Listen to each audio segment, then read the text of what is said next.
Welcome to a podcast about wealth and life with the advisors from Foster and Motley. In this podcast, they share their mission to help individuals, couples, and families achieve the life they envision by providing a comprehensive wealth management experience. Join this seasoned team of experts as they explore actionable steps to improve your financial well-being and answer your most pressing questions.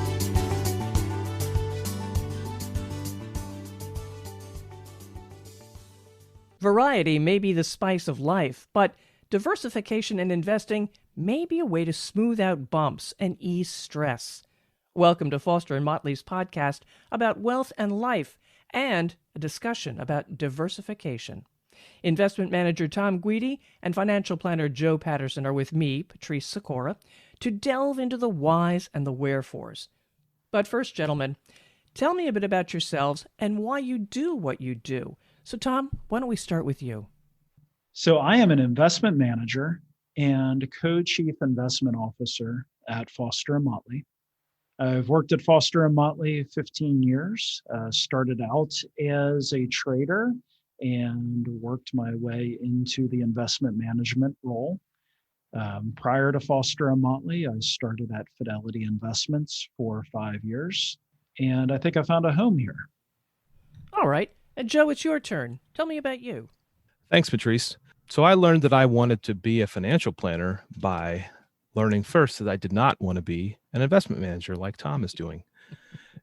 And as I grew in the financial services industry and learned more about how I can best help clients, I understood that it was on the financial planning side, acting proactively, coming up with decisions, working in tandem with the investment team to really provide the best possible outcome for clients.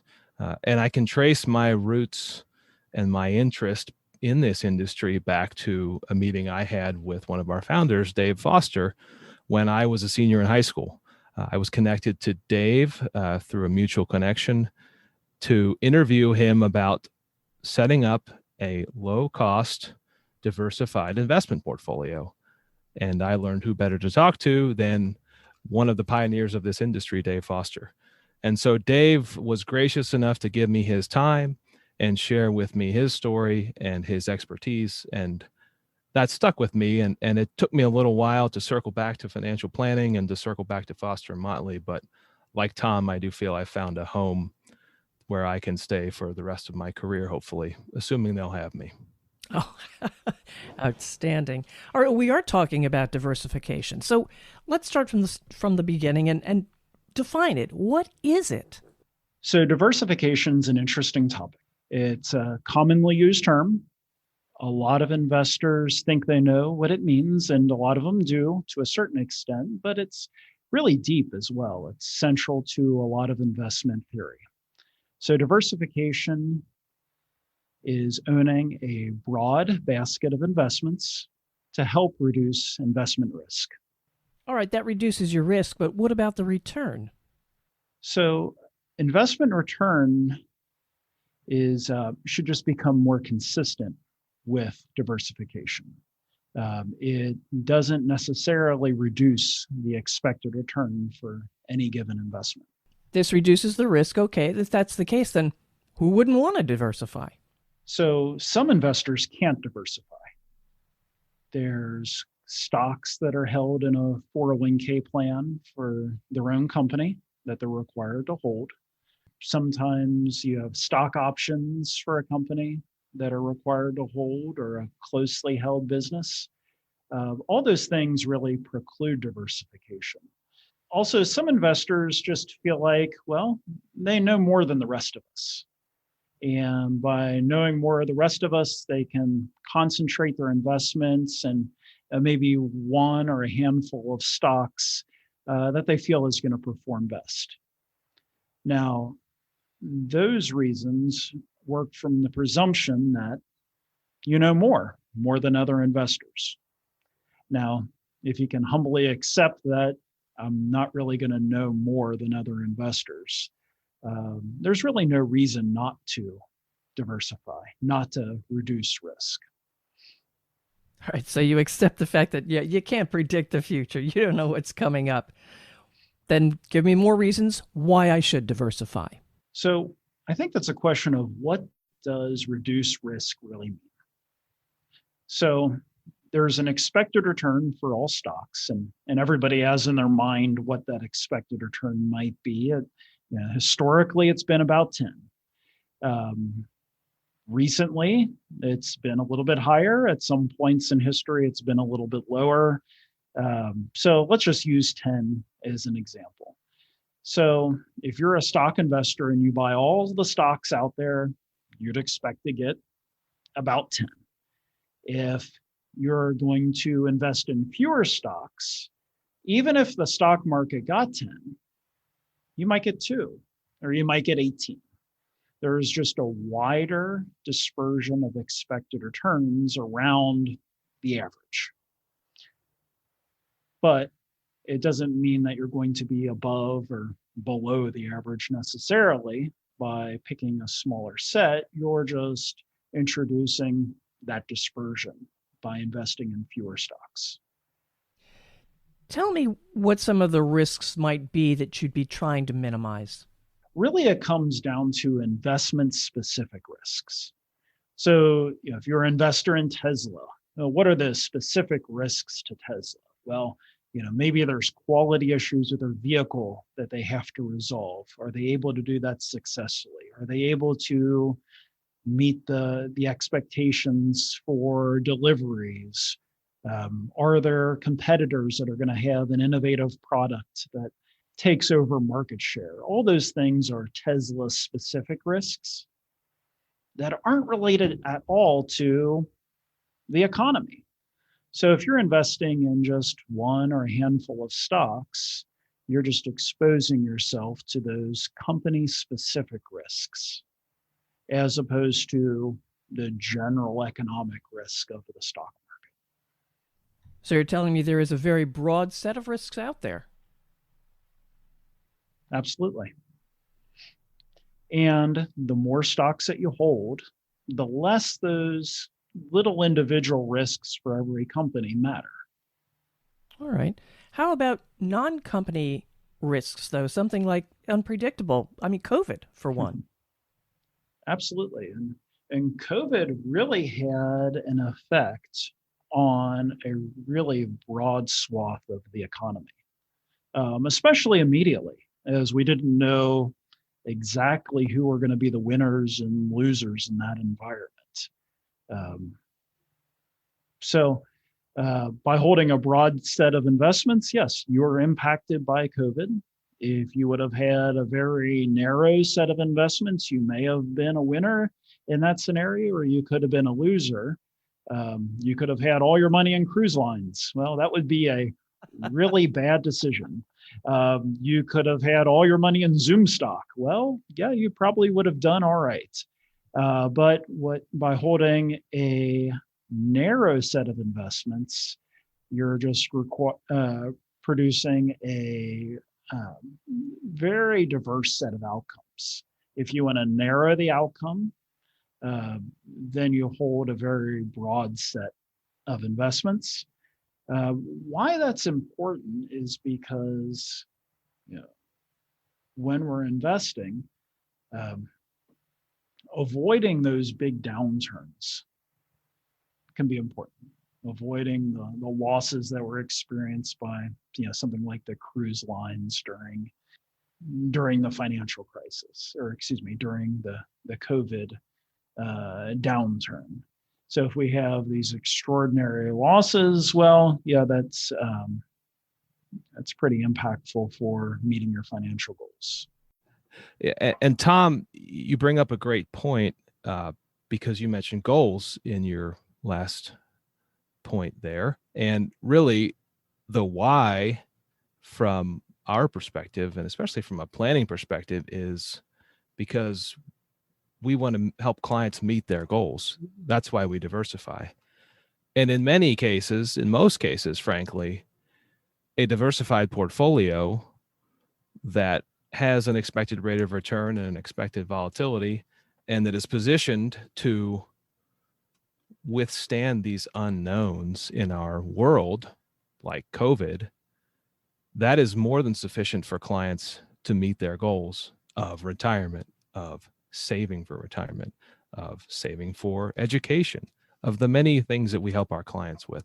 So it's always, we start with the why when we work with clients. Why are you here? Well, I have a certain set of goals. Okay, well, how are we going to meet those goals?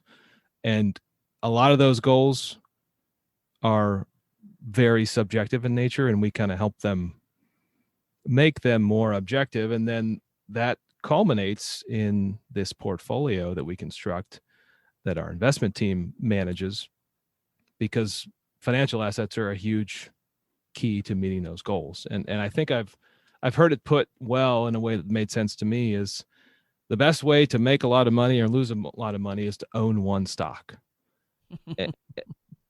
So that's entirely true. And Thom illustrated that. But that risk reward outcome for our clients usually isn't the best outcome. So can all asset classes be diversified? So yes, all asset classes can be diversified. So there's diversification within an asset class. So an asset class would be something like stocks. So you could hold one stock, you could hold a handful of stock, or you could hold a really broad selection like the stock market. Also, you can hold large companies, small companies, US stocks and international stocks. All these things add to diversification. In addition to that, there's diversification across asset classes. So what do you hold other than stocks? Bonds is the classic example to reduce risk. But there's other categories like real estate that can help broaden the exposure of the portfolio. Is holding something like an index fund that's tied to, say, the S&P 500, is that considered diversification? Yeah, I would say that is considered diversification in that it's diversifying within that asset class. So large US stocks. But there's other things that you could hold as well in addition to the S&P 500, which would be maybe a small company exposure or international exposure. All those would be broaden the stock exposure that you have and help reduce risk. Bonds would be the next logical addition, which would help control risk, and they tend not to move in lockstep with stocks. Joe, your thoughts? Yeah, following up on Thom's comment with respect to the index fund, the one challenge with an index fund is, while it is diversified, right, you do own 500 companies or some piece of those 500. By owning the index, you're also buying into the idea that, with the case of an S&P index, as the value of certain companies within the index grow relative to others, you're buying into the fact that those companies are worth more as an investment than the other companies. Meaning, as we've seen the growth of businesses like Amazon, let's say Tesla, Thom brought that up before as an example. It doesn't mean that as they grow and do well and provide these outsized returns that they are a better investment. In many times, they may be a worse investment, depending on what methodology you use to determine that. But what has happened is, as this year and the past several years have gone on, now we have an index that is less diversified, only because we have a handful of small companies that have grown as a percentage of that index relative to the rest of the index. So again, that's probably better than owning one or two or three stocks, but we don't want people to be fooled by the misconception that that is truly a diversified investment, because again, your primary metric in an index fund is the size of a company, the market cap, right? That determines the makeup of the index. And if that changes, your diversification or lack thereof changes along with the structure of the market. So I think it's important to keep that in mind when we bring up, commonly quoted stock indices such as the S&P 500. If that were to happen, if you're holding that and things are going to be changing, should you be going in on a regular basis to look at what you hold and your diversification and change it? Yeah, so that's where I, as a financial planner, say to our clients or prospective clients, hey, let me introduce you to Thom Guidi. And he is going to manage that for you and have the discipline in place to rebalance on a regular basis. And oftentimes that means Thom or our team will sell or reduce a position that has done really well. So it initially feels counterintuitive, right? Why, Thom, are you selling this stock that has done exceedingly well? It has provided an outsized return. It has outperformed the market. And now you're going in and buying something that looks kind of beat up and hasn't done particularly well. That's the discipline that it's hard to have that discipline for yourself, when you're managing your own investments. And that's why Thom and the team take on that mantle and rebalance regularly, select investments according to an investment discipline, not according to what's going on in the news or what stock has done the best lately, because that would lead us to probably invest a lot differently and take on more risk and be less diversified. Diversification sounds like it's really a good thing for everyone. Is it more important for retirees, more important for younger people, or does it really not matter? Just across the board, everybody should be pretty well diversified. So you mentioned younger investors versus older investors. So diversification at its heart is a risk reduction tool. And younger investors can afford to take more risk than older investors. Mm-hmm. They have a longer time frame before they need to use the money if they're saving it for retirement. I'm presuming that. But being younger means that you can afford to take those risks and achieve higher returns for taking risk. But remember, diversification is only taking away the company-specific risk. It's not taking away the just general stock market risk or investment risk that's out there. So the company-specific risk, doesn't really add anything to the expected return for the portfolio. So for a younger person, they can diversify in that they can hold a broad basket of stocks because they have the highest expected return. They probably wouldn't hold as much in bonds and add that element of diversification because they don't want to give up the expected the return of stocks. Joe? Yeah, I think Thom hit it on the head. We don't want investors taking outside risk just because they can, right?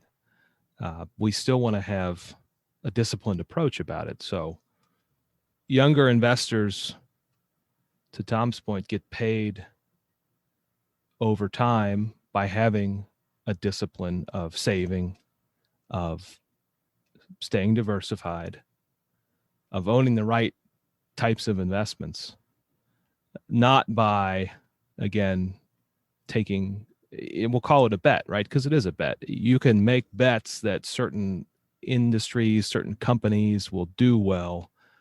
And again, I really like how Thom phrased it. That all rests on the presumption that you know something that either many people or all other people don't know.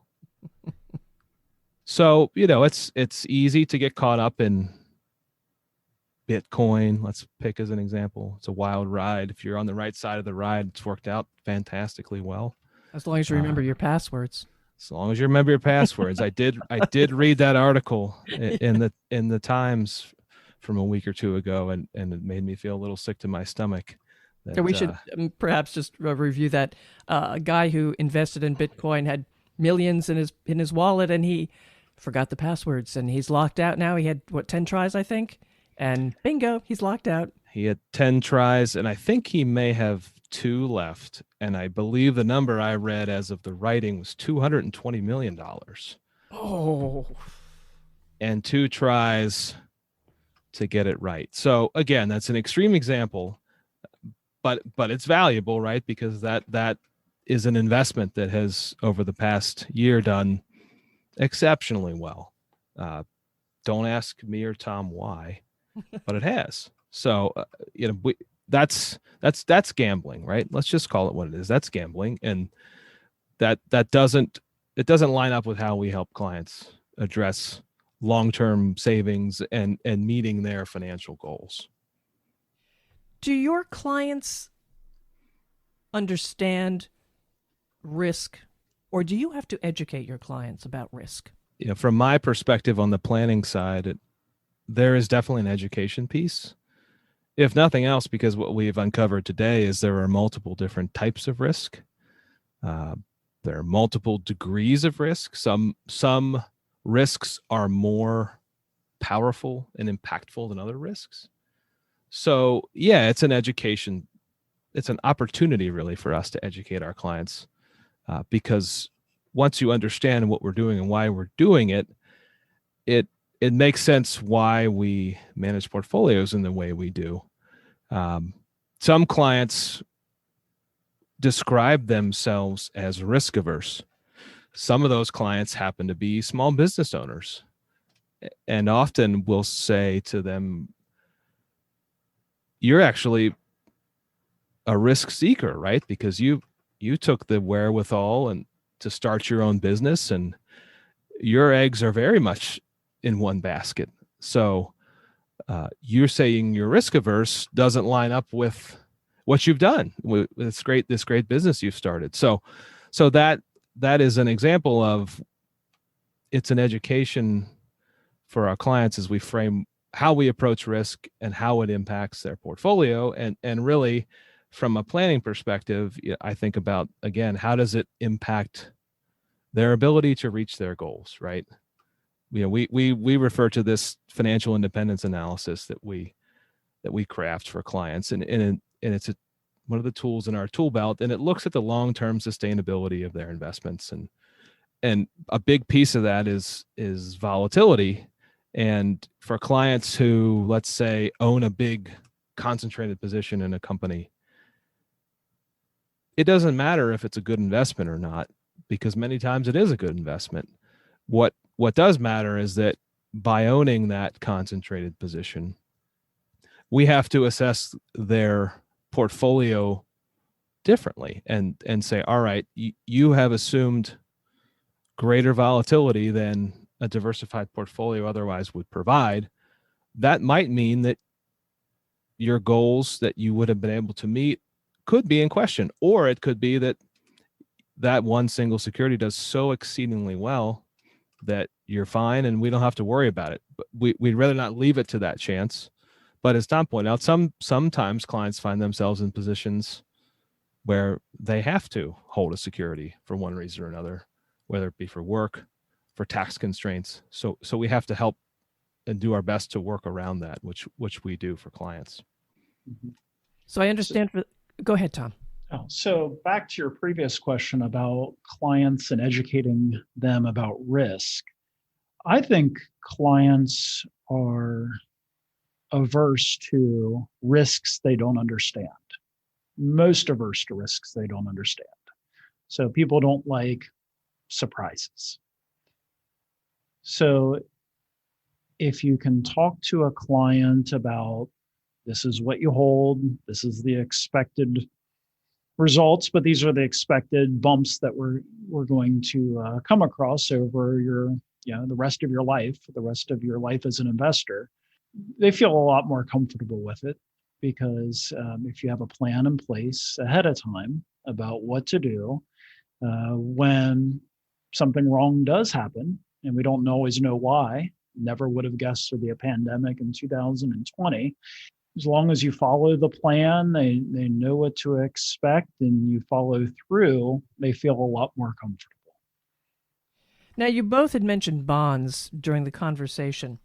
Talk to me more about bonds and diversifying and laddering. So laddering is buying a series of bonds with maturities that extend out. So you could buy a bond that matures in 2021 and 22, 23, all the way out to, maybe 2035. And then every year you have a new bond maturing, and then you reinvest the proceeds from that maturity into a new bond. So that's a bond ladder. So bonds are interest-bearing investments.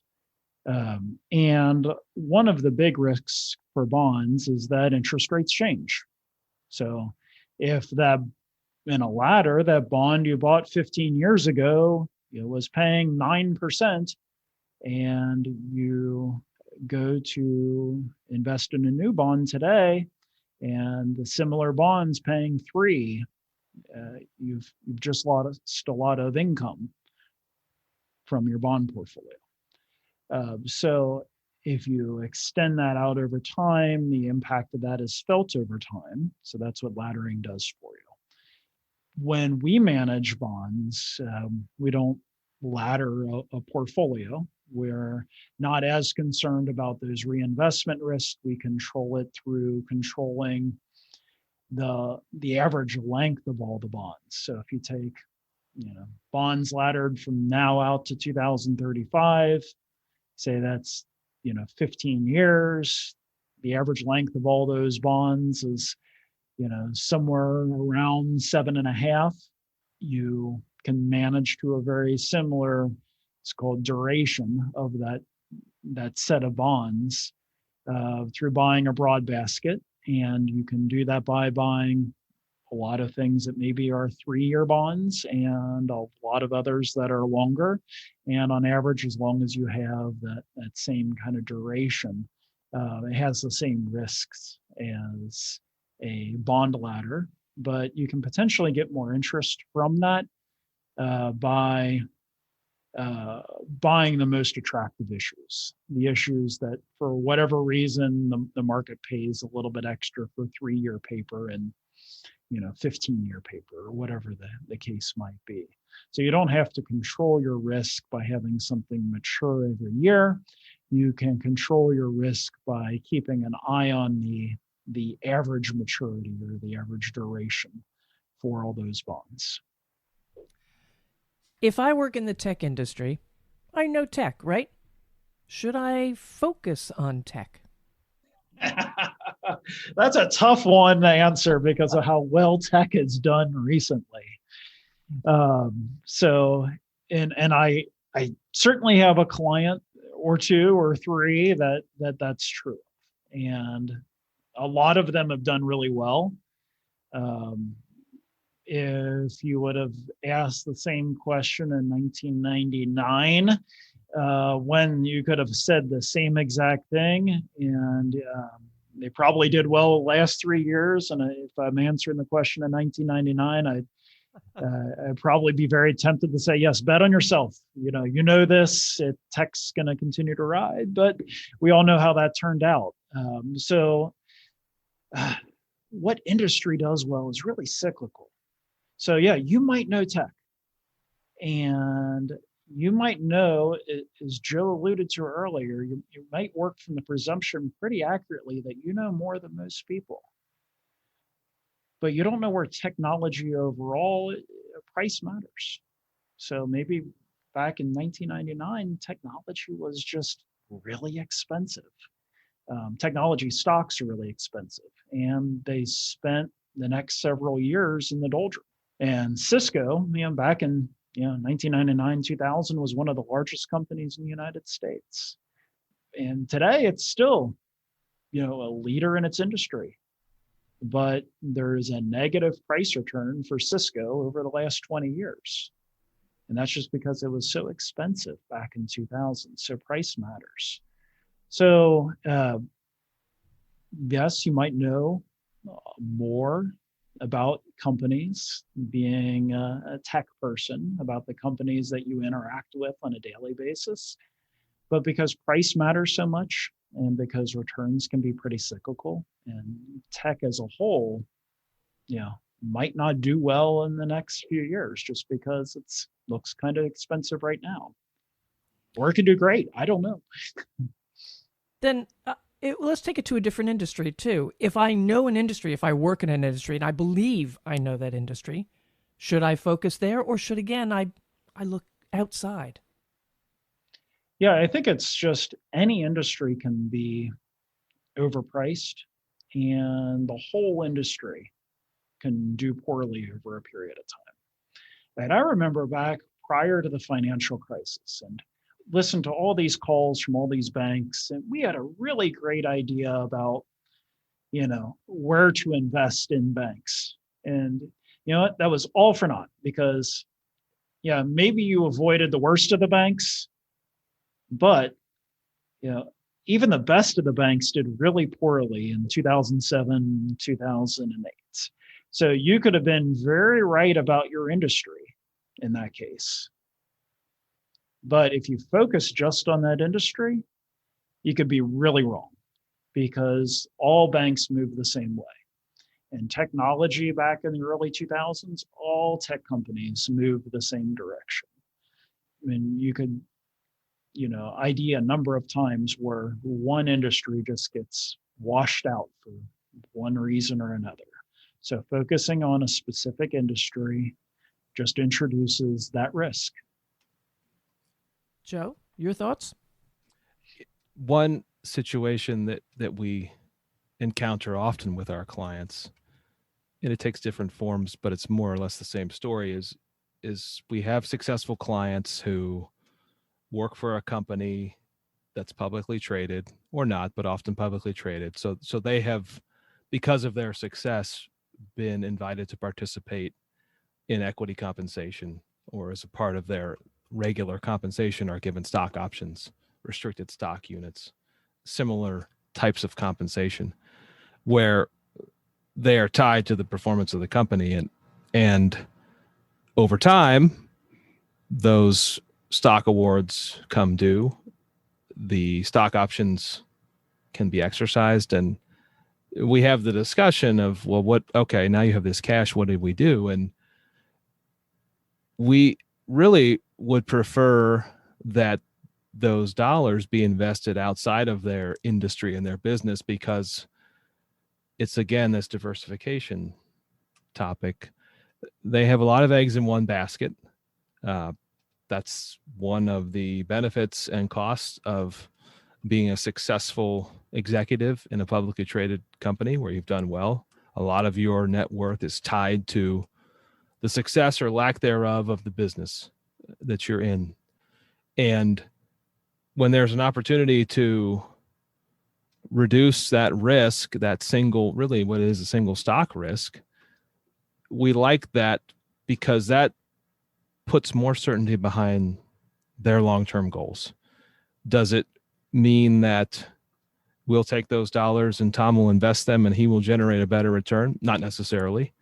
Does it mean that we'll take those dollars and diversify them and generate a portfolio that is lower risk? Absolutely. So many times this question comes up and we say the opposite. Hey, because you know so much about this industry, you also happen to be heavily levered to it. Let's diversify. Let's reduce the eggs in this basket. They're still going to be significant even after we exercise this one stock option. But we're diversifying your risk and putting money toward this long-term goal of financial security, or whatever the specific goal is for that client. Guys, there's obviously so much to consider here. But Thom and Joe, I thank you for offering some perspective on diversification and investing. And if listeners have questions, how can they reach you? Thanks, Patrice. We would encourage anyone who has questions or wants to talk to anyone on the team to check us out on our website, www.fosterandmotley.com. That's Foster, A-N-D, Motley.com. Or reach out to us toll free at 1-800-532-2962. All right. Thom Guidi and Joe Patterson for Foster and Motley, a podcast about wealth and life. Subscribe for alerts to new episodes, and of course share with friends and colleagues. I'm Patrice Sikora, and let's talk again later. Thank you for listening to Foster and Motley, a podcast about wealth and life. Click the subscribe button below to be notified when new episodes become available. The information discussed and posted represents the views and opinions of the guests and does not necessarily represent the views or opinions of Foster and Motley. The content, including mention of specific investments or planning techniques, is for informational and for educational purposes only. It is not intended as a recommendation or a substitute for professional financial advice. Always seek the advice of your financial advisor or other qualified financial service provider with any questions regarding your financial planning and investments. Foster and Motley is not affiliated with any third-party providers. Any mention of a third-party provider does not imply an endorsement of that provider. If you decide to utilize a third-party provider, you do so at your own risk.